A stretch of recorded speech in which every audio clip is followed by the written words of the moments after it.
Doctor Sreevarma ஆயுள் தரும் ஆயுர்வேதா அறுவை சிகிச்சையில்லா குணம் ஆயுள் கால நிவாரணம். இன்றைய தலைப்புச் செய்திகள். தமிழகம் புதுச்சேரி தேர்தல் தொடர்பாக புதிய தகவல். 10 மற்றும் 12ஆம் வகுப்பு பொதுத் தேர்வை கருத்தில் கொண்டு அட்டவணை வெளியாக வாய்ப்பு. 3 நாட்கள் பயணமாக டெல்லி சென்றார் ஆளுநர் RN ரவி. தமிழக அரசியல் நிலவரம் குறித்து மூத்த மத்திய அமைச்சர்களுடன் ஆலோசனை. தேர்தல் களத்தில் படு சுறுசுறுப்பாக இயங்கும் அதிமுக. ஜெயலலிதாவின் பிறந்த நாளில் 15 வேட்பாளர்கள் பட்டியலை வெளியிட EPS முடிவு. தேமுதிகவை கூட்டணியில் இழுக்க அதிமுக தீவிர முயற்சி. பிரேமலதாவுடன் SP வேலுமணி பேச்சுவார்த்தை நடத்தி வருவதாக தகவல்.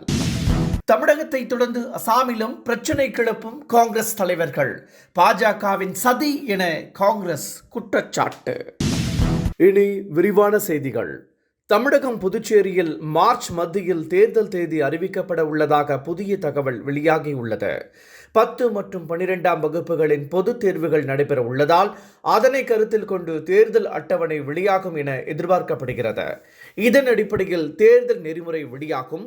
பணம் எடுத்துச் செல்வது உள்ளிட்ட பல்வேறு நடவடிக்கைகளுக்கு கடும் கட்டுப்பாடு விதிக்கப்படும் என்பது குறிப்பிடத்தக்கது. ஆளுநர் RN ரவி 3 நாள் பயணமாக டெல்லி புறப்பட்டுச் சென்றார். தமிழக அரசுக்கும் ஆளுநருக்கும் நிர்வாக ரீதியிலும் கொள்கை ரீதியிலும் உரசல்கள் இருந்து வருகின்றன.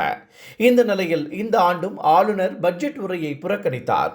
ஆளுநர் பங்கேற்கும் பட்டமளிப்பு விழாவினை தமிழக உயர்கல்வித்துறை அமைச்சர் கோவி செழியன் புறக்கணித்து வருகிறார்.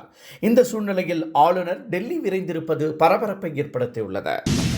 தேர்தல் களத்தில் படு சுறுசுறுப்பாக இயங்கி வரும் EPS அடுத்த கட்ட நகர்வுகளை வேகமாக நகர்த்தி வருகிறார்.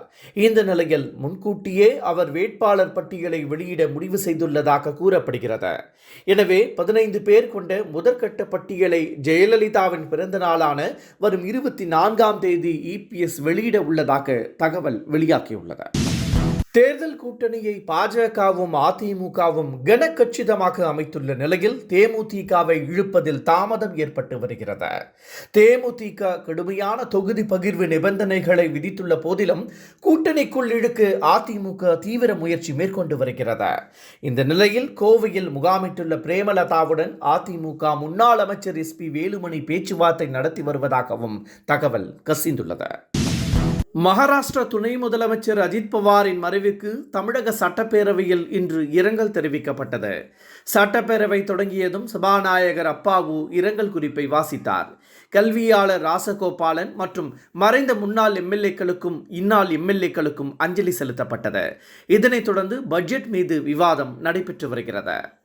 தமிழகத்தில் காலியாக உள்ள 6 மாநிலங்களவை இடங்களுக்கு மார்ச் மாதம் 16ஆம் தேதி தேர்தல் நடைபெறுகிறது. பிப்ரவரி மாதம் 26ஆம் தேதி வேட்புமனு தாக்கல் தொடங்குகிறது. தமிழகத்தில் கனிமொழி சோமு, NR இளங்கோ, செல்வராசு, தம்பிதுரை உள்ளிட்டோரின் பதவிக்காலம் ஏப்ரல் 2ஆம் தேதி முடிவடைகிறது.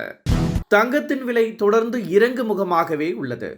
சென்னையில் 1 சவரன் ஆபரண தங்கம் 720 ரூபாய் குறைந்து 1,13,840 ரூபாய்க்கு விற்பனை செய்யப்படுகிறது. கிராமிற்கு 90 ரூபாய் குறைந்து 14,230 ரூபாய்க்கு விற்கப்படுகிறது. கடந்த 3 நாட்களில் மட்டும் தங்கத்தின் விலை சவரன் 2,640 ரூபாய் சரிந்துள்ளது.